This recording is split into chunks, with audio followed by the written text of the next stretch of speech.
Hey there, Gary Parrish. Welcome back to the CBS Sports Eye College Basketball Podcast, where we sometimes discuss camel fighting, dodo birds, and leaky black. Matt Norlander is here with me. If you're watching us on YouTube, smash the like button like you're Brandon Davies. You have consent. And if you haven't yet subscribed to the YouTube channel, please knock that out while you're here. Let's get into it. As you might know, nothing too interesting has happened in the sport in the past few days other than Louisville getting its first win of the season and UCLA absolutely destroying Maryland at Maryland. So congrats to Kenny Payne. Congrats to Mick Cronin. Congrats to Amari Bailey. Congrats to Amari Bailey's mom's Instagram account. I predicted UCLA Maryland would be competitive. It was not. UCLA looked great. Maryland did not.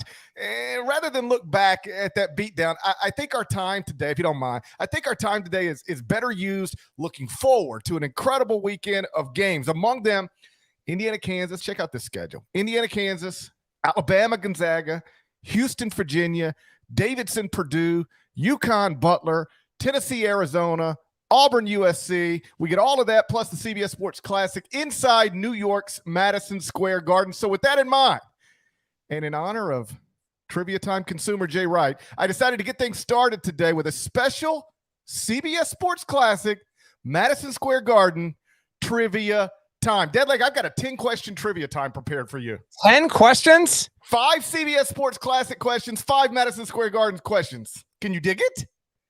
I can dig it. As always, a warning to the listeners, some of these might not actually be factually correct. Yeah, it's possible that I've got these messed up. Like I'll say, here's the question, and then Norlander will give me an answer, and I'll go, you know what? That's not what I got, but you might be right. Hey, we never claimed to be perfect, did we? Have never, will never. Have never, will never. This is Jay Wright's worst nightmare. It is. Jay Wright's in a blender right now listening to this podcast. Yes. I enjoyed your conversation with Jay. If you guys haven't checked that out yet, like one of the things Jay said at the very beginning was like, I don't want to be, please don't trivia time me. It was like a nightmare. If you watched it on YouTube, he's like looking up at the sky being like, oh God, I just can't, I don't know what they're talking about. I don't know the answer. So very, very good. Our appreciations to Jay. All right, 10-question trivia time. Let's go. This will be the ninth annual CBS Sports Classic. What school has the best winning percentage in the CBS Sports Classic? Okay, so as a reminder to listeners, the 4 schools have always been the same: UCLA, Ohio State, Kentucky, and Carolina. There's a singular one? Yes. I will say the North Carolina Tar Heels. Ding, ding, ding. That's a correct answer. North Carolina is 5-3 in the CBS Sports Classic. Ohio State is 4-3. Kentucky's 4-4. UCLA 2-5. And if you're wondering, hold up, that doesn't match up. Why does Ohio State only have 7 games? UCLA only 7. Kentucky, North Carolina 8. It's because last season's doubleheader became a single header when Ohio State and UCLA both encountered COVID problems. You remember COVID problems? Do you? I got long COVID. I'm certain of it. I'm dealing with long COVID over here. I've been coughing for 6 months. Hey, by the way, update on the preseason. We have not yet technically had a game canceled to COVID. There have been a couple of games that have been postponed, but you might wind up being right. You took the over 0.5. There were a couple non-cons. I want to say maybe Pepperdine was involved in one. I don't know if they're ever making that up. They may or may not, but right now I still think we're technically under. A year ago, Omicron had just arrived, and we were, it was a disaster. Thank God. It was a mess. I flew all the way out to Las Vegas for a doubleheader, and it became a single header. Yes. Woo. And then it wasn't even a good game. Kentucky destroyed North Carolina. And if you'd have asked me on that day, could you see these Tar Heels playing in the national championship game? I would have said, no, it doesn't look like. Okay, so you're 1 for 1. Very nice. Question 2. The CBS Sports Classic has been in 5 different arenas in the 8 previous years. Can you name them? I think I can get this. Okay. I've seen the CBS Sports Classic at Barclays. Yes, in 2015. I've seen it. We both saw it in Chicago, United Center. It's been there twice, 2014, 2018. Obviously, it's been in Vegas, T-Mobile. 3 times, 2016, 2019, 2021. It has, hold on. You know, so I remember, I don't even know why I remember this, but I do remember there was a year where they were debating sending me. And I want to say, if it wasn't Christmas Eve, it was the Christmas Eve. It was Festivus because they were playing in New Orleans. And I ultimately I didn't go because the flight was too expensive. And personally, I was like, I got no desire flying home on Christmas Eve. So I know New Orleans was one of them because there was a late deliberation about sending me about 3 days before that got played. Smoothie King Center in 2017. That's the one I had no recollection of. And I'm pretty sure I was there. I can't remember anything about it. Either of us were there, GP. You don't think either one of us went? I don't think either one of us were there, and that's why they were debating on sending me. Unless you drove last minute and it was a drivable thing, but that's still like 5 hours from you. Like, that's but it's very drivable. I've been driving New Orleans. I've been driving to New Orleans my whole life. Maybe you did. Someone in the comments fact checked me. I'm almost positive that was right up against Christmas, and that was the biggest contention with it. In addition to the flight being like $900. Okay, there's one more. There's one more, and I would not have remembered this. It's not MSG, right? I don't think they've done. It's never been at Madison Square Garden until this season. I would not have remembered this, but then somebody, if you said, "Oh, but you remember that one year," and then I'd have been like, "Oh yeah, I remember," but I did not attend this one. Another pro arena. Yes.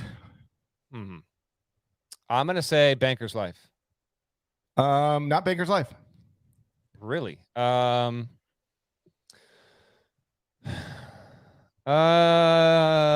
Geez, GP. Not Bankers Life. You need a hint? I'll give you a hint. Yeah, give me a hint. It was the COVID year. There were no fans. Where did they go? Hold on. COVID year.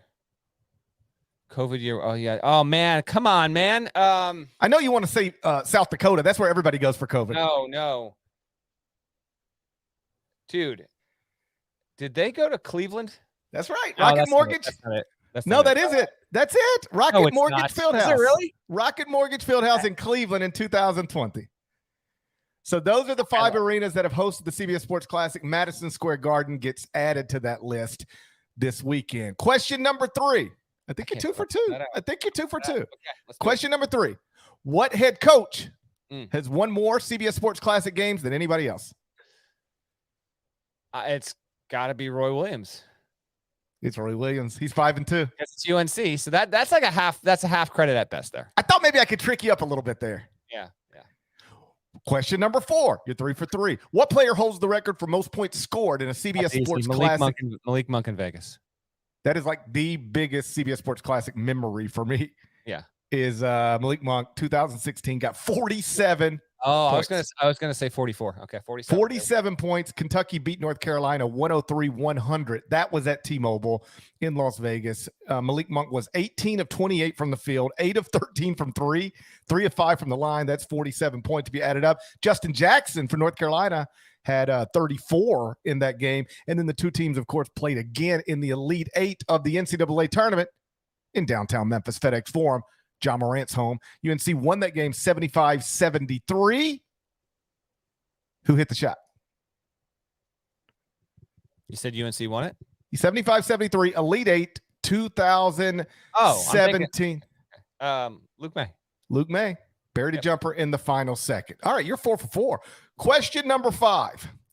In 20 seconds or less, I'm terrorizing Jay Wright right now, by the way. Just Jay Wright he's already turned this off 7 times. He's like, I can't deal with it. Can't deal with this. In 20 seconds or less, I'm putting a timer on you. Let's do it. Can you name all 7 men who have coached in the CBS Sports Classic? Go. All right. Hubert, Roy, Thad, Holtman, Calipari, Cronin, Alford. 7. Let's go. You did it in 8 seconds. You did it in 8 seconds. Come on now. You got that done in 8 seconds. That's not that hard. I mean, they're relatively recent coaching changes, same 4 schools. Here we go. Okay, give me the MSG stuff. Kentucky, obviously the only school that hasn't had a coaching change between the beginning of the CBS Sports Classic and present day. All right, you're 5 for 5.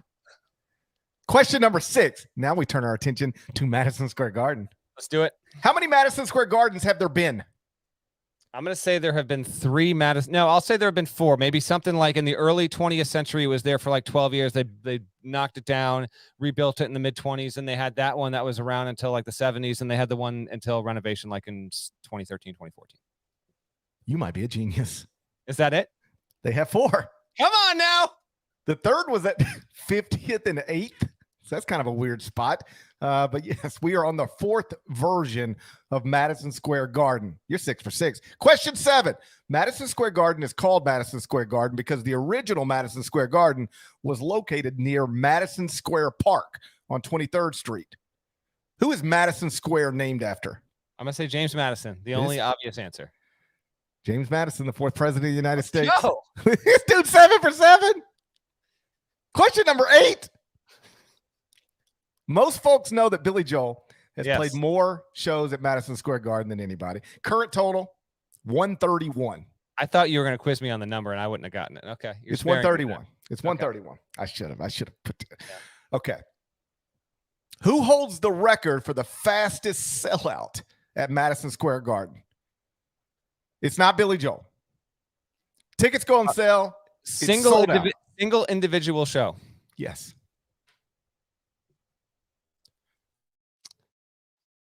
I'm gonna say Harry Styles. It's not Harry Styles, although he had a pretty amazing run there recently, but it's not Harry Styles. Okay. But keep thinking along those lines. And pop star, good-looking young guy. Oh, young guy. Okay, so Taylor Swift was guess number 2. Taylor Swift is not the correct answer. Pop star, young guy? Pop star, young guy, good-looking, super famous. The Weeknd. No, not The Weeknd. In the past 5 to 7 years has this happened? This sold out in 2012, but he's still as big today as he was then, perhaps bigger. Bruno Mars. Not Bruno Mars. Justin Timberlake. Not Justin Timberlake. This is a good one, GP. And I question the veracity of this, by the way. Like, they got a timer? They keep it track this fast? I think bots eat them up immediately. Like exactly. the previous record holder was Taylor Swift, and then this person broke Taylor Swift's record. He sold out Madison Square Garden in 30 seconds. In 2012? In 2012. Pop star. Yeah. I think that's the way you would describe him. That's the way I would describe him. Okay. GP, I don't know. I might need a... It is in the comments. Somebody has gotten it right in the YouTube comments. I'm okay. Well, I want to dodge that. Should I give it to you? Give it to me. Justin Bieber. Bieber. Bigger now than 10 years ago? Questionable. He's big. I don't know if he's bigger now than 10 years ago. He was. I mean, is he selling out MSG right now in 30 seconds? Yes. If he's not, he's no. Yes, he would. No. I think he would. That dude's a star. Yes. Poll question, Nada, in the chat. Bieber bigger now or in 2012? You might be right. I don't know. Well, I'm open to debate on that, although he is still one of the biggest acts in the world. Whether he's as big as he was in 2012, I don't know. I think probably so, but he's still, regardless, he's still one of the biggest acts in the world, and he would sell out Madison Square Garden tonight in seconds. Trivia time. Okay. What band famously played 13 consecutive sold-out shows at Madison Square Garden in the summer 2019, I want to say? I was there. Let me fact check that year. Fish. Correct. What was it called? I don't know, but I just know that Fish is always at Madison Square Garden. Or at least it seems that way. 20 Baker's Dozen. Wow. Is that 2017 already? These years are blowing by. Baker's Dozen, Fish played. Fish has played more shows at MSG than any non-residency act. So Billy Joel has the most because he has a residency. Fish has the most shows of any non-resident at the Garden. Keep going with yours. I wanted to miss one question. Question 9. Question 9. Who was the first comedian in history to sell out Madison Square Garden 2 nights in a row? All right, I got only 2 guesses here. That makes sense. My first one's Eddie Murphy. That would have been my first guess. It would not be right. And then Richard Pryor's my other guess. That would have been one of my guesses. Like I would have gone Eddie Murphy, Richard Pryor, George Carlin. The correct answer? Hold on. Okay, yeah, go ahead. Andrew Dice Clay. I was gonna say don't be someone terrible like Dane Cook or something, but basically that's what we got. Good times. Andrew Dice Clay in 1990. So you are, I think you're 7-2 through 9. Okay. Final question. Yeah. Who was the first entertainer to sell out 4 consecutive shows at Madison Square Garden? Give me the decade. 1970s. First individual artist or band? I mean, had a band, but an individual artist. Nobody had ever sold out 4 straight nights at MSG. This person did it. Give me 5 guesses on this then. 70. Okay. The way that you say that makes me say Paul McCartney and Wings. That's my first guess. Incorrect answer. But fun fact, you ready for this? Fun fact, Madison Square Garden, all 4 Beatles played inside Madison Square Garden. Yes. Never together. Yep. That's true. Trivia time. Okay. What was the site of the last Beatles concert? It was on the roof. Okay. What was the site of the last Beatles concert with a paying audience? Shea Stadium? I'm pretty sure that's it. They played 2. I'm fact checking now. I'm pretty sure Shea was last, and they played one in San Francisco. Shea Stadium is the last one, August 15th, 1965. Fun little side note on all the Beatles stuff. All those amazing records on the back end, they might not ever get made if they don't decide to quit touring. So the rare act that decided to leave the road and their legacy was exponentially improved because of that. Okay, 4 nights in a row, had a band but did it solo. 1972. 72. You know who I think it is then? I'm gonna go local angle here. My second guess. Paul Simon. Incorrect. Okay. American or international origin? He's American. Okay. But has an association with the previous group? No. You said he said he was in a band. No, I said he has a band. He's surrounded by people in a band, but he was always a solo artist. Oh, okay. What I mean is he's not up there like Ed Sheeran just playing a guitar and singing. He's got like a drummer and a guitar player and a bass player and all that stuff. 72. It's a hell of a way to start an episode, by the way. Oh, yeah. We're 17 minutes in. We haven't said one little thing about 19-minute trivia time to really wet the palate. Damn it, Parrish. Who would have been 72, man? 72. Has a band around him, but is known to be a solo artist. Gosh. Give me one more hint that doesn't totally give it away. I'm not looking at the comments because I don't want someone to get it and then. Person died the same decade. Died in the 70s. Died. I hope someone that's listening to this on their phone has just been screaming for 2 minutes straight. We get those comments occasionally, and we appreciate you. Died in the 70s. But the billing on the ticket has the artist name on the ticket. It's not a band name. It's the artist name. It's the artist name. Man. And people have now got it in the comments. I'm going to say, I swear to God, I haven't. No, they didn't die in the 70s, so that can't be it. Give it to me. I don't want to stall any longer. Elvis Aaron Presley. No way. No way. That would not have been. Yeah, that wouldn't have been in my next 3 to 5 guesses. UMass Lowell's own. UMass Lowell's own Elvis. Back home to the Northeast. UMass Lowell's Elvis Aaron Presley. He came back up to the Northeast. People don't remember this. He sold out 4 straight nights at Madison Square Garden and then attended UMass Lowell a basketball game like on that weekend. Yeah. People forget that. Let me see. Let me get a basketball reference here. Let's see if they got this. If they got.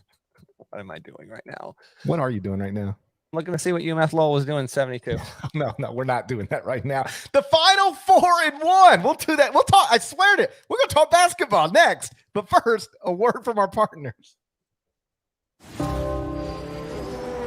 This December, here we go. The biggest movie of the year arrives on Paramount Plus. Let's get to work. It's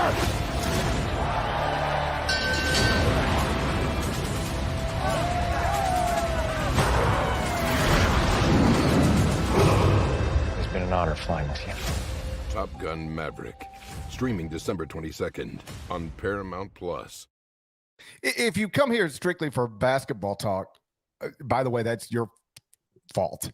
You're playing yourself. Yeah, you should have known better by now. That said, I didn't mean to do a 20-minute trivia time. No, it was great. And just for the record, I don't have immediate evidence that UMass Lowell was actually playing hoops in 72. If someone can provide that at some point in the comments, we'd appreciate it. All right, Final Four in one time. Nada, update us on the records. I feel like I'm pulling away. You're getting close. You're getting close to 500. So for you, that is pulling away. You're at 12 and 13. Yeah, Orlander is at 13 and 12. It's closer than I thought it would be at this point in the season. I'm trending upward. Trivia time. Oh my God. This is what I thought you were going to hit me with. And if you did, I would have played it honestly and said, I already know it. There are 5. Oh, this is just an amazing weekend we got in college hoops, sports all around, NFL triple header on Saturday, obviously NFL Sunday, bowl games, World Cup final Sunday, and what I think will be the best Saturday of the regular season, at least going in 22-23. There are 5 ranked, unranked matchups this weekend. We're going to talk about them all right here, right now.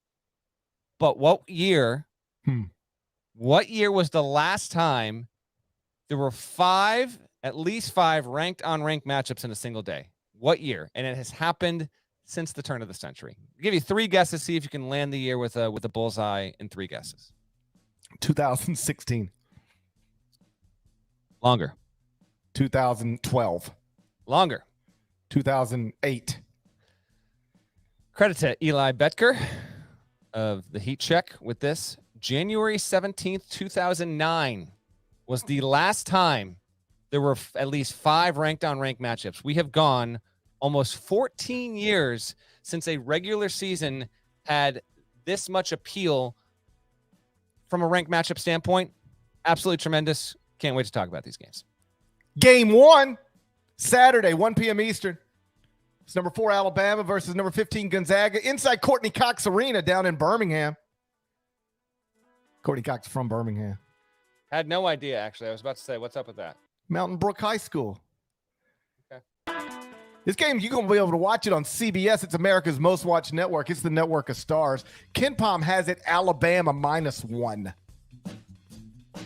This is the 3rd top 15 matchup for Alabama. We'll get to Arizona so far this season. Arizona and Bama are the only schools right now with 3 wins over AP top 25 teams.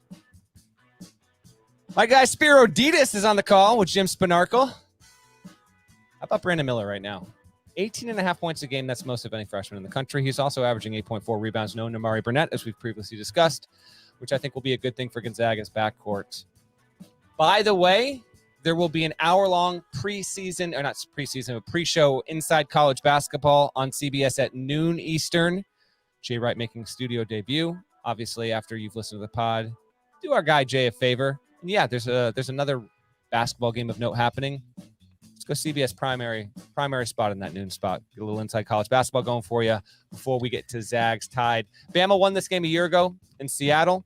If you're wondering where we should lean on this one, how about this? Since 2018-19, Gonzaga is 6-1 against top 5 opponents in the regular season. The only loss since 18-19 was last year on a neutral to Duke out in Vegas.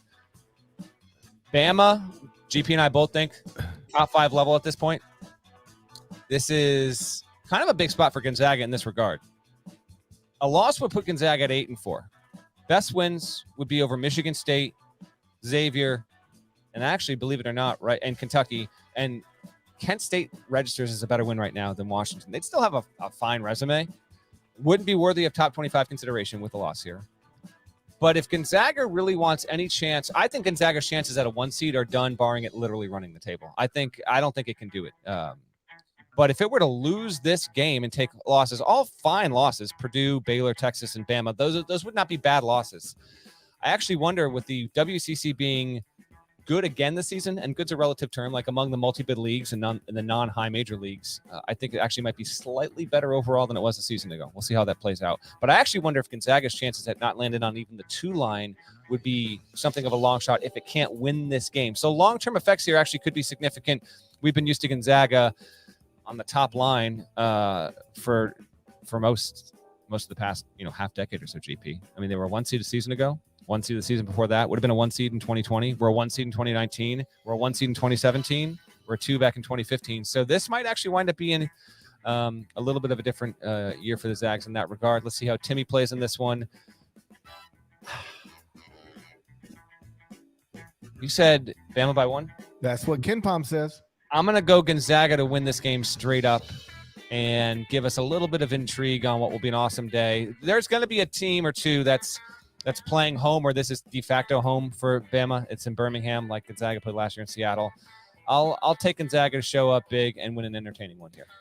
You mentioned the Zags 3 losses. They're all quadrant 1 losses, so there's nothing embarrassing there. It's just that they are held to a different standard than most other programs. So like when they lose 3 games, people immediately go to, they stink. No, they don't stink. This is still one of the 15 to 20, maybe better, 15 to 20 best teams in the country, even as they're sitting here with 3 losses. Drew Timme, he is averaging, and you predicted this, career highs in basically everything. 20.5 points, 7.9 rebounds, 1.1 blocks, 33.1 minutes per game. Those are all career high numbers. I hadn't noticed this until I was looking at it. He's shooting 11% from 3 on less than 1 attempt per game, which is like, whatever. But I thought, because if you remember at the NBA Combine, he shot it pretty impressively. He had that one game where he was 4 or 5 from 3 from the NBA 3-point line. And there was some thought that he'll come back and expand his game at this level. And he just hasn't done that in that way. And perhaps it's by design. Like, hey, if you're that good inside the arc, then we don't need you out there launching threes. But I thought he would maybe be a little more productive from the perimeter in the spirit of trying to show people that you can play out there and make that shot. And that just hasn't shown itself. Again, probably because it's unnecessary. For Gonzaga to be great, they need Timme inside the arc, and he has been great inside the arc. Alabama, 9-1, lone loss to UConn. UConn, beats everybody, so no shame there. This should be a great game. I'll go Alabama just because it's going to be played in Alabama, but I think these are comparable teams. Noticeably higher than the other right now, but that's based on the resume, which is exactly what it should be based on. But I think these are comparable teams. You played them 10 times at the Pentagon. Yeah, I think it's something like 5-5. But you put this one in Birmingham, I'll lean toward Alabama. Game 2, Saturday, 2 p.m. Eastern. It's number 5 Houston at number 2 Virginia inside Jack Jones Arena. You can watch it on ESPN2. Ken Palm has it Virginia -1. You don't know nothing about Jack Jones. Listen, this should be, with all due respect to David John Matthews, Carter Beauford is a native and just one of the best drummers in the history of music. Charlottesville native, still lives there. Shouts to Carter Beauford. So, for my purposes, this will forever be Carter Beauford Arena. How about this? You ready for this one? Truly stunning. If I told you Virginia has never hosted a non-conference opponent ranked in the top 5 until this weekend, would you believe it? I wouldn't have any reason not to. Yeah, well, how about that? Houston, being 5th in the country, playing this game represents the highest ranked opponent not in the ACC to ever go in and play Virginia. Damn. And there was a chance a couple of weeks ago, people were wondering if this might be a 1 versus 2 matchup. It's not that, but it's still pretty damn good. The way that Houston lost last week to Bama, I'm really interested to see just what their energy's like, what their fire and verve are like, because they've got the capacity, I think, in this spot to show up, play a dominant game, and steal one on the road. For Virginia, I feel like people are probably in on them, but this is the kind of game, the kind of win where if you get it going into ACC play, you stay undefeated, wins over Baylor, Illinois, Michigan, and remember they got the win at Michigan, and then Houston. Then it becomes a question of like, well, if it's not Purdue, if it's not UConn, is Virginia actually the best team in the country? I feel like they're just shy of that right now. This is just an awesome matchup that regrettably I'll probably end up missing a little bit because of being at CBS Sports Classic. It'll be slow. I don't think the winning team's getting to 60 in this one. With that in mind, I will take Houston to win and win. I'll even give you a score here. Give me the Cougs 58-54 in this one. My least confident pick of the set that we're going to talk about here. But again, I can't help but think we're going to get a little bit of noise. And both of these teams, I think we could definitely see, again, meeting up in the Final Four. I think they're going to have the long-term capability of doing that. Love Reese Beekman's game. But I'll take Houston. I wrote my power rankings on Thursday. After the way they lost to Bama, if you told me that Houston didn't play another game decided by single digits after Virginia for like the next 6 weeks, I believe you. Houston and Sampson, they got a team that's good enough and capable of doing that. And I almost wonder if that kind of start and that stretch begins with a definitive win and a statement made here on Saturday at Virginia. You don't know nothing about Jack Jones. Feel free to inform me. No, we've been over that. I know.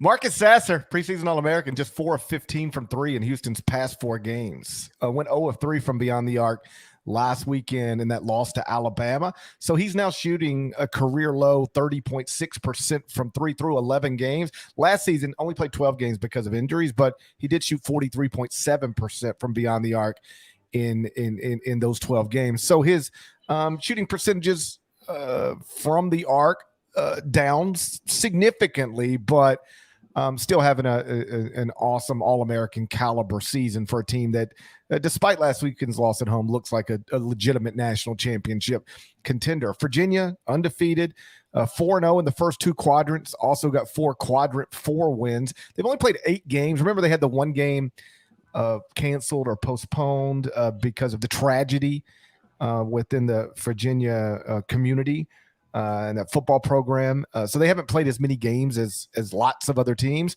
but perfect so far. Got wins over Baylor and Illinois. Cavaliers playing 300. They are 362nd in adjusted tempo. Mm-hmm. So true to form. That means there's one team actually playing slower than them this season. Trivia time. Can you name it? I know it because I feel like I know it because I mentioned it maybe in a power rankings.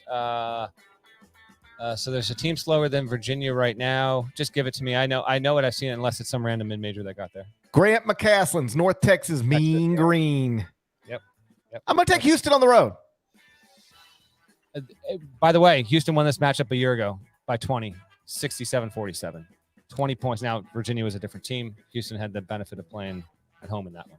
I do not think that Houston will win the game by 20, but I'm never right about any of this stuff. So, who knows? Game 3, Saturday, 3 p.m. Eastern.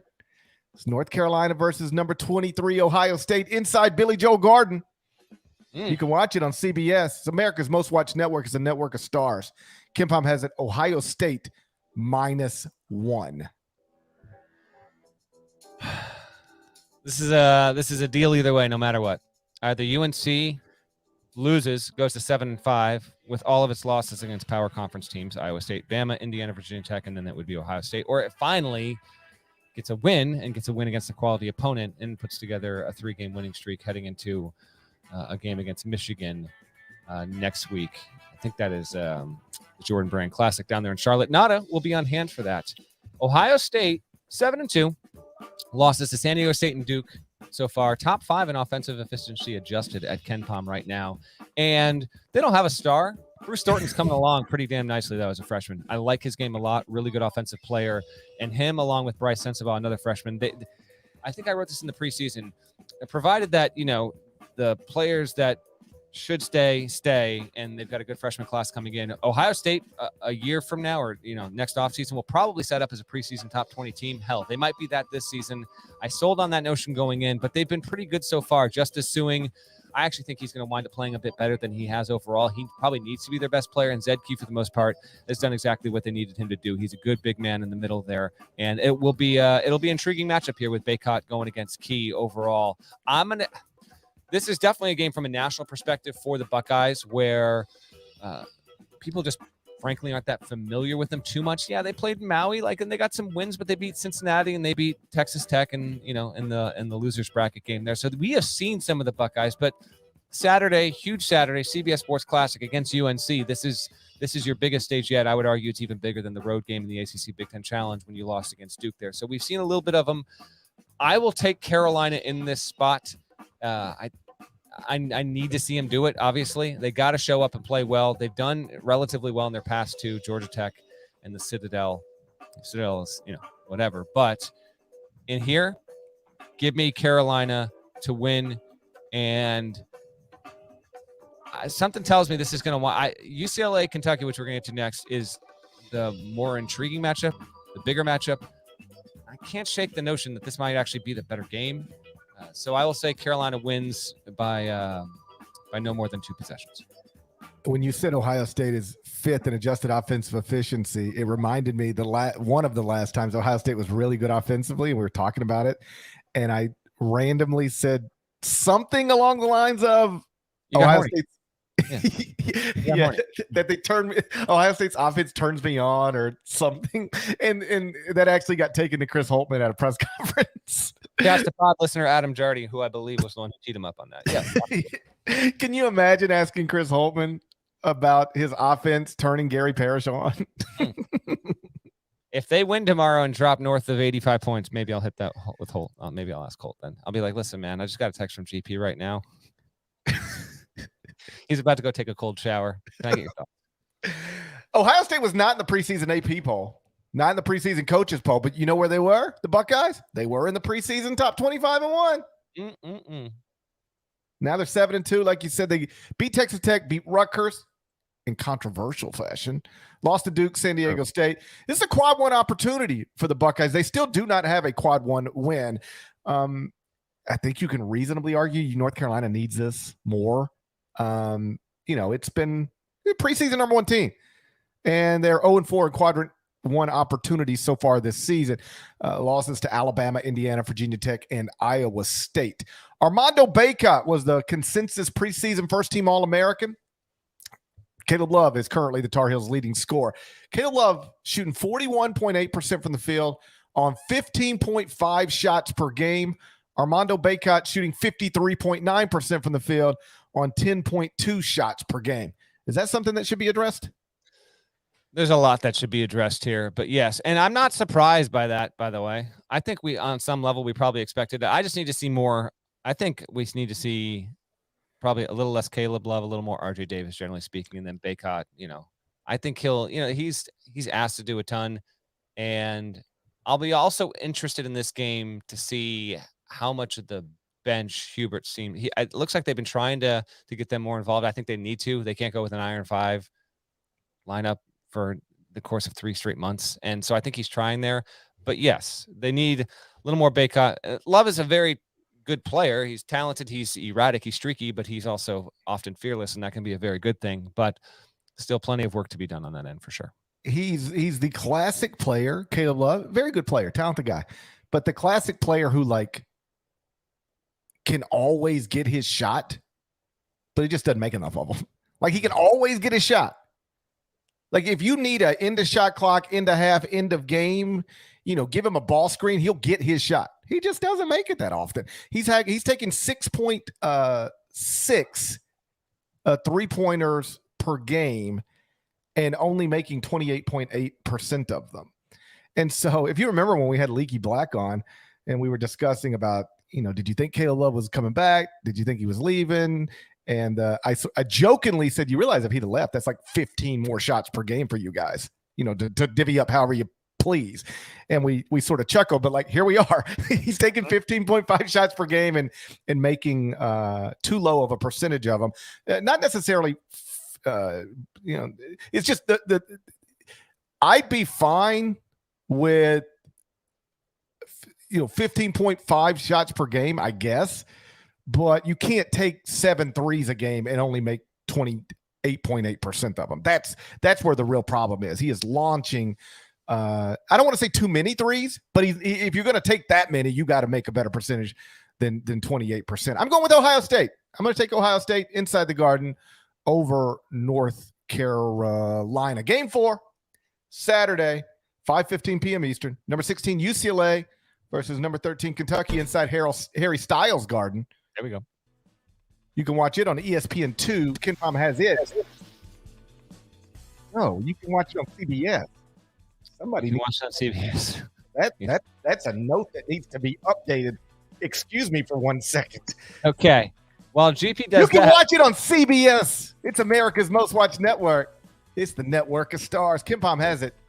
UCLA -1. You really thought we'd get out of here without this?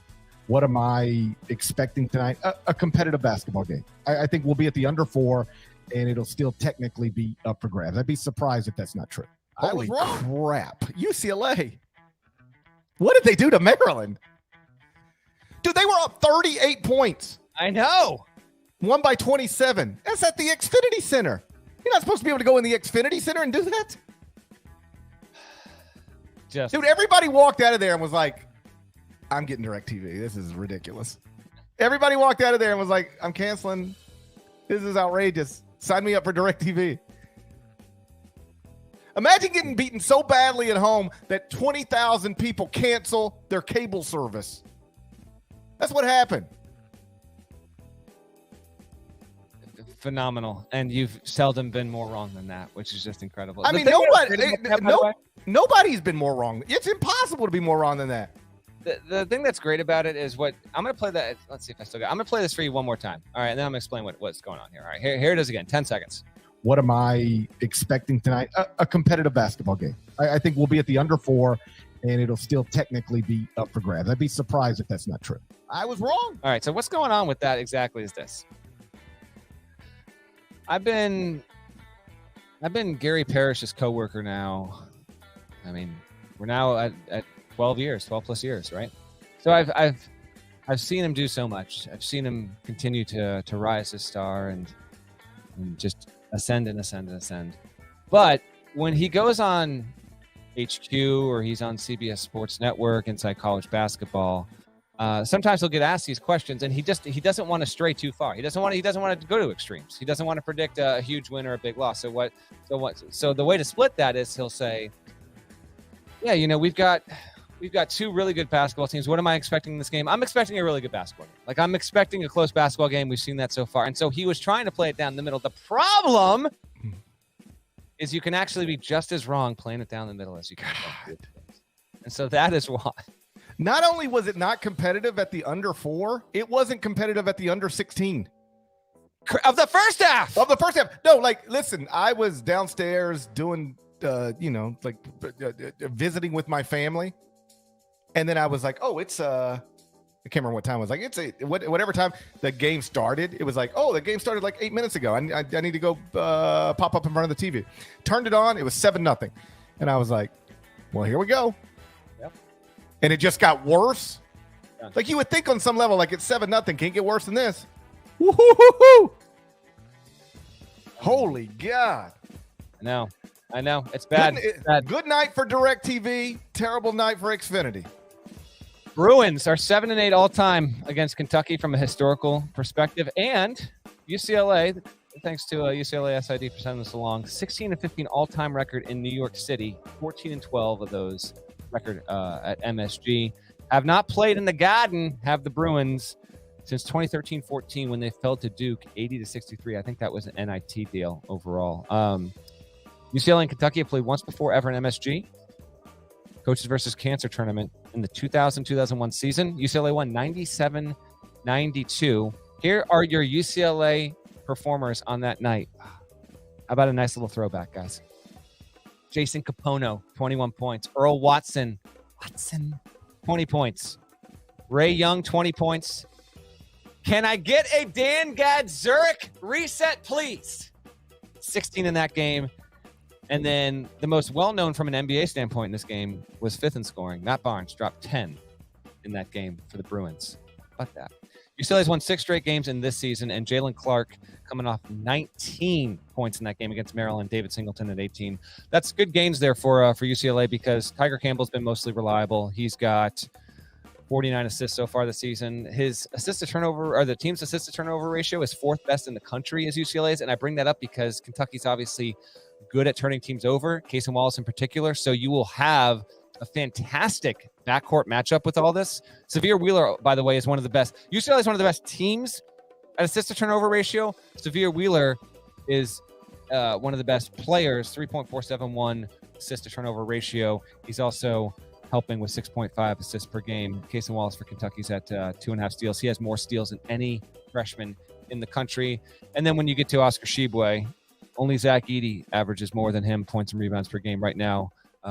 Tshiebwe's north of 15 and 13 a game. Well, the only other player doing that is Edey. Fascinating tilt here, GP. And with UCLA winning the way that it did so dominantly, you feel like a little inclined to say, well, they're going to keep that up. But we both know when it comes to college teams and expecting this kind of stuff with back-to-back quality opponents, it's a little tough to say. UK right now has a good win over Michigan, does not have a win against a team that would rank top 30 in most predictive metrics. UCLA obviously not only qualifies as that, it qualifies as top 10 good right now. Feels like a major toss-up. I think you said the line on this is UCLA -1. Every right? game we've done so far, according to KenPom, is a 1-point spread. Wow. All right, I will take. Man, all right. So head is telling me UCLA, heart is telling me Kentucky. I will go with. I will go with the head. I will go UCLA wins this game, and because of how good. I mean, it was just.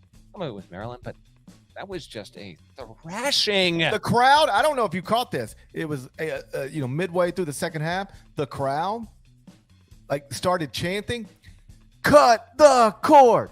Cut the cord! Cut the cord!" It's a bad night for Xfinity. Yeah, I think I saw Van Pelt out there with like an oversized pair of scissors, and he was like chomping them together. Yeah, he was cut the cord, cut the cord, right, and then they were like, direct TV. It's a bad night for Xfinity. I'm taking UCLA to win the game and cover. Dudes were up 38 points. What? On the road against a team that's conceivably supposed to be halfway decent, if not going to the tournament. I don't know. Maryland going to the NCAA tournament? Yes or no right now? Ugh.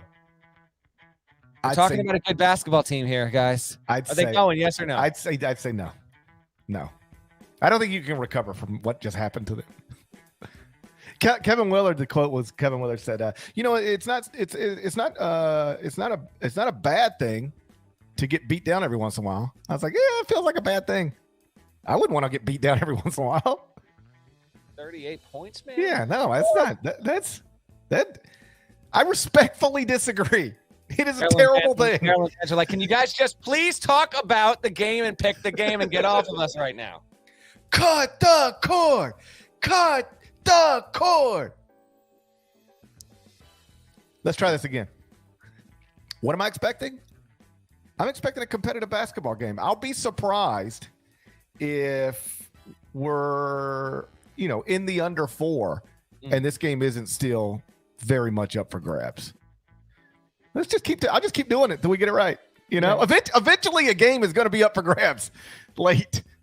Eventually I'm going to be right. Every single game we're talking about with these 1-point lines, they're all like 17 point, 19 point, 24 point margins. I'm just going to keep saying this after every game. And then eventually we're going to be able to clip one. And it's going to be like, ooh, GP called it. Under 4, it was 3:47 left. 1 possession game. Boy, GP was on it. Who you got? I'm going to take UCLA. And the reason I'm going to take UCLA is because, as noted, I'm expecting a competitive game up for grabs at the under 4. And in all seriousness, if it does come down to that, if it's tight late, pay attention to free throw shooting. Kentucky is shooting 68.5% from the free throw line. That ranks 245th nationally. And you know where the problem is, or at least the most noticeable problem is? It's in the backcourt. Their guards can't shoot free throws. Severe Wheeler is shooting 59.1% from the free throw line, and Cason Wallace is shooting 57.1% from the free throw line. What's more disturbing? Cason Wallace shooting 57% from the free throw line, or Cason Wallace, a projected one-and-done guard, only getting to the free throw line 1.6 times per game. Yeah, that's way low. Okay. That's way, like, I was shocked when I saw that number. I was like, okay, shooting 57.1% from the line. That's obviously low. How many attempts per game? I was like, how many points is he costing them? Basically one. I mean, he barely goes to the free throw line. That seems, I mean, you're supposed to be a attacking guard, combo guard, an attack. How about this? A one and done projected lottery pick combo guard should be getting more free throw attempts per game than 1.6. I mean, he's only averaging 3-point attempts a game. That's interesting. All right, keep an eye on that. Good plot line to follow there, just in terms of what Cason Wallace brings on that end of the floor in general. Yeah, he's playing 32 minutes a game and shooting 1.6 free throw. That just seems low. Small sample size, I guess, but it was something that stood out to me. Yeah, like I said, I'll take UCLA in a close game, but in this game and in any of these games we've talked about so far, obviously, given the projected scores, they could, by definition, go any direction.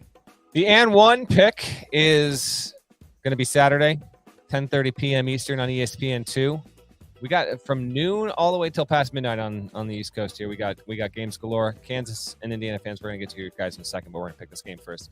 Tennessee at Arizona on Salim Stoudemire Court. Tennessee at Arizona. And if you can believe it, Ken Pom has it Tennessee. You already know it, GP. What's the line? It's Tennessee -1. It's Tennessee -1. Who you got? I'm taking Arizona. Only because Tennessee fans keep telling me that I have Tennessee too low. And so I want to be able to tell them, no, I didn't. And what that will require is them not beating Arizona this weekend. I've said it before. I root for the top 25 and 1. 2D chess. I root for the top 25 and 1. I know. All right. Fair enough. Zona. How about this? We've got the number one offense against the number one defense at Ken Pom. Trivia time! Okay. It's in the power rankings. Mr. Pomeroy already tweeted as well. You might have seen this. Have you seen it? Have you seen it? Have you seen it? Nope. Okay. How many times, including this game this weekend, since 2010, when Ken Pom actually can track this data, when he actually, I guess, the Ken Pom itself goes back to really 97, but 2002 when you count seasons on the site. But he can only track where teams were ranked in overall efficiency at any given point of season, starting in the 2009-2010 season. So since then, including Saturday's game, Tennessee at Arizona, how many times at any point in the season, regular season or postseason, has the number one offense played against the number one defense? Quattro. 4. And in fact, it is double. This will be the 8th time. Ocho. This will be the 8th time overall. We got it. What if I start speaking Spanish on the podcast exclusively? We had Michigan versus Louisville, Final Four. You had Wisconsin versus Kentucky, Final Four in 2013. Then Wisconsin, Kentucky, Final Four in 2015. In the regular season, the first time it happened, or at least going farthest back, Duke versus Kentucky in the Champions Classic 2015. 2016, February, you had Duke versus Louisville, ACC game there. 2016 also, 5 days later, Notre Dame played Louisville. So Duke was at one point the number one offense, and then Notre Dame overtook it. And then the two most recent instances had Gonzaga as the number one offense. It was Gonzaga, Texas Tech in the Final Four, in the Elite Eight. And then earlier this season, Gonzaga's game at Texas. Gonzaga was 1 and Texas was 1 on defense. That was more, I talked to Ken, that was actually more like projecting out. So, and this is to an extent as well, but the other 6 previous times, not counting Gonzaga, Texas, like the teams had fairly well established it. I guess you could say the Duke Kentucky one might be a little bit of an exception to that. But this is the 8th time overall, the 4th time in the regular season. Let's do an over-under here, GP. Zona scoring 92 a game. Tennessee is allowing 51.4. The split between that is 71.7 points. Over-under Arizona at home scoring 71.7 points against the number one per possession defense in the country. Over. I'll go under. The Wildcats do lead the nation, though, in field goal percentage, 54.7. I mentioned scoring points per game, offensive efficiency. They're the best from inside the three-point arc, 61.6%, and have more assists per game than any team in the nation, 21.5. Right now, Tommy Lloyd has a team that's won 24 straight games at home. And in 47 games so far under Tommy Lloyd, Arizona has shot better than 50% from the field in 29 of those games. I don't think that will happen. I think Tennessee's defense will actually have an impact there.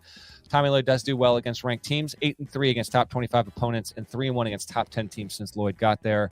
In its last 13 home games against top 10 teams, Arizona is 10-3. I actually think that Kirk Reese will be a big guy in this kind of game. He's been pretty good at being a distributor on the floor, averaging 7 dimes a game. That's top 5 in the country. I will also take Arizona to win in this spot. This is a just a fantastic way to wrap up Saturday night. I think Tennessee will muck it up, and it will keep it lower scoring. If you tell me right now the final score of this game is like 79-65, I'm going to tell you Arizona wins the whole way. Hard to see how Tennessee could win a game like that. But I think Arizona will win, and I'll go 70-62. Tennessee has some success at slowing it down. Usually the teams that play fast versus a team that plays slow, the slower team often will win that fight. But because of Arizona's size, with Tubelis and Balo, who've been awesome, and Kirk Reese has been terrific, we agree we will both take Arizona to cover on that. GP mentioned at the top, real quick, just a few other games to be aware of.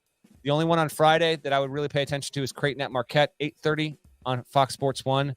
Creighton's trying to avoid a 6 consecutive loss, and they got to go on the road and play at Marquette, a Marquette team that may well wind up being good enough to make the NCAA tournament. So that's one to keep an eye on Friday. The biggest one on Saturday that we did not get to, Indiana at Kansas. The Crossroads Classic is no more. The 4-team Notre Dame, Purdue, Butler, Indiana neutral court one-day doubleheader affair that they did for a decade. It was a good event, but frankly, if it needs to go on in indefinite hiatus and we get games like KU, Indiana, like that's quite the awesome trade-off there. And Jalen Hood-Schifino, the question is, can he go? If he goes, how available will he be?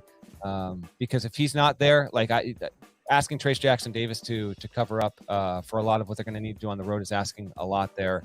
And Xavier Johnson might have to do a ton. Jalen Wilson, by the way, 22 points a game right now, 9.4 rebounds. He'll be going up against Jackson Davis, 16.8 points, 8.4 rebounds. That's going to be a nice little head-to-head matchup there. Before I get to the rest of the slate there, GP, just want to give a couple quick words or thoughts or anything on Hoosiers at Jayhawks here, because beyond the matchup and two intriguing teams, we've got two blue bloods playing what we clamor for this, and it's great to see that the coaches made this happen. It's going to be Indiana going into Kansas to join, and then they'll return the favor next year. And that's just it's a great thing for college basketball to have that as your wallpaper on a Saturday. You turn on your television early in the afternoon and you see those two teams playing in a true road/home environment, and it just makes the day feel that much bigger. It's awesome. We're going to have a big time matchup on Virginia's campus, a big time matchup on Kansas's campus. That's where college basketball belongs. I understand the money making decisions that lead to games in South Dakota and Brooklyn and the Bahamas and you name it. I got it. I understand why. If I were running a college basketball program, we'd be going to Brooklyn too. All right. I understand. But undeniably, it is just better when you take these exact same games and put them in a true home road environment.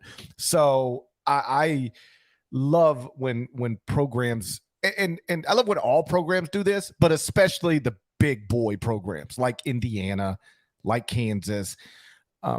I think under John Shire, you're going to see Duke do this more than it did under Mike Krzyzewski. Like, I think John understands.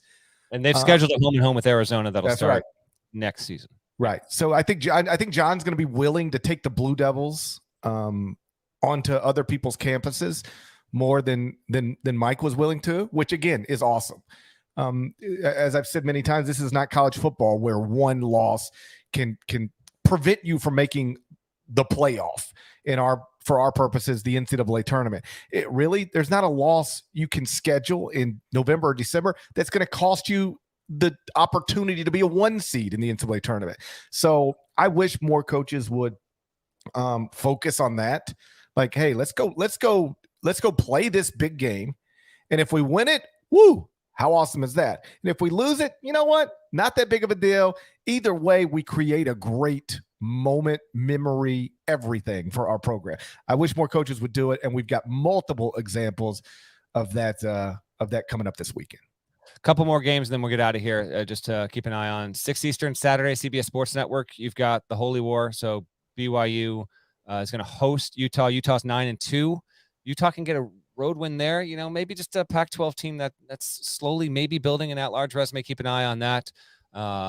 You know, certainly a more of us than there are of them special. No doubt about it. 6 Eastern on CBS Sports Network. I think actually GP pre-recorded a 2.5 minute long intro that will air on CBS Sports Network about the genesis of there are more than us than there are of them. May well be taunting BYU before that. Yeah, I just so when you turn on the game, you know, I wrote it and then we got Adam Zucker to voice it.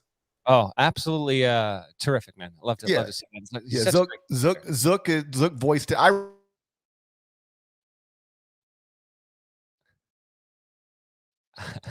I think that's twice this week, by the way. GP's we lost GP. You got me, not all right. It's not me this time. It's not you this time. It's GP this time. GP's trying to give a good line about Zook. He's dropped out there. We'll see if he can get back. If he can't, I will literally close the podcast in a second here. Purdue has Davidson Saturday in Indianapolis at 6:15 Eastern on Big Ten Network. You know what the problem here is? GP's rocking with Xfinity right now. We just got talking about Indiana and the internet just went out. You think, Ken, I got to get the X-Files music on the board. I got to take the time and get a few more drops on the board. It's all connected. The truth is out there. How you like us now, Gary Parrish? How you like us now? You're talking about Xfinity going out.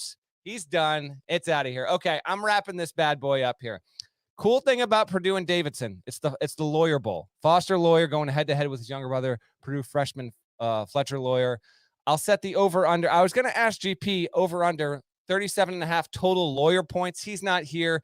37.5 total Lawyer points. You know what? He's not even on the feed right now. If you're listening to this live or you're listening to this after the fact, please, at Gary Parrish CBS on Twitter, find him on Instagram or whatever. I want you to just tweet out, just say, hey, GP, I got the Lawyer brothers combining for fill in the blank, however many points. Just hit his mentions. I want 150 of these throughout Friday into Saturday. Over under total Lawyer points. Just let him know. Find him as much as you can. And then UConn at Butler, 7 Eastern on FS1. UConn's going to try and remain undefeated. Kind of an interesting spot there overall. And then Sunday at 6:30, the only big game of note, or it's an interesting one. Iona is at New Mexico, so the Patino Bowl. And I think that's just an awesome mid-major affair there. We'll go live probably before that game ends. Again, a humongous sports weekend ahead. Appreciate everyone watching live here on a Friday afternoon. Again, please remember to subscribe. If you're a phone subscriber, subscribe to the YouTube channel. Help us out. We're just we're encroaching another threshold. If that could be your Christmas present to us, we would appreciate it. You're back. I was ready to close it. I was almost about to close it. You missed nothing. I just finished up the weekend stuff. We've been having internet problems around here. Like we live in, it was your karma. We live in Indianapolis or something. And it's like you had Xfinity. That's what I said. So, it's like I got Xfinity in Indianapolis, but in fact I have C Spire in Mississippi. Well, there we go. And if you knew how much I pay for this internet every month, you'd be shocked that it would ever go out. Where? You know how many C Spire pods I have in my house? No, I was alerted to a possible problem earlier. My middle guy is home from school today. He didn't have to, I don't know, they just took Friday off, right? It's Mississippi education. You know, we don't prioritize education down here. So he's out of school today. And he was like, Dad, can you call somebody about the internet? And I said, what's wrong? He said, it just keeps dropping out every once in a while. And that's like devastating for him in the middle of a Fortnite game, right? I mean, I'm just messing up a critically acclaimed podcast. He's like dying in Fortnite, right? So I thought we'd get through it. We didn't. I'm here now. Did you mention Purdue Davidson? I did. I just mentioned it quickly. I said they're playing the Lawyer brothers. That's all I said. And then we moved along. And then I think we're good to wrap the show. I think we covered everything then. Yep. I think everything's been covered. Just Purdue playing Davidson, and that was pretty much it, man. Let's wrap it up. Let's get out of here. I got an airplane to catch. Okay. You got to go catch an airplane. Shouts to Devin Downey. Shouts to Chester, South Carolina. Shouts to Larnell. Shouts to Huck. Cut the cord. Cut the cord. Thank you guys once again for listening. Ion College Basketball Podcast. If you're not subscribed, please go subscribe. There's more of us than there are of them. And we're going to talk to you again on Sunday night. I can't wait. Till then, I'm going to try to get the internet fixed before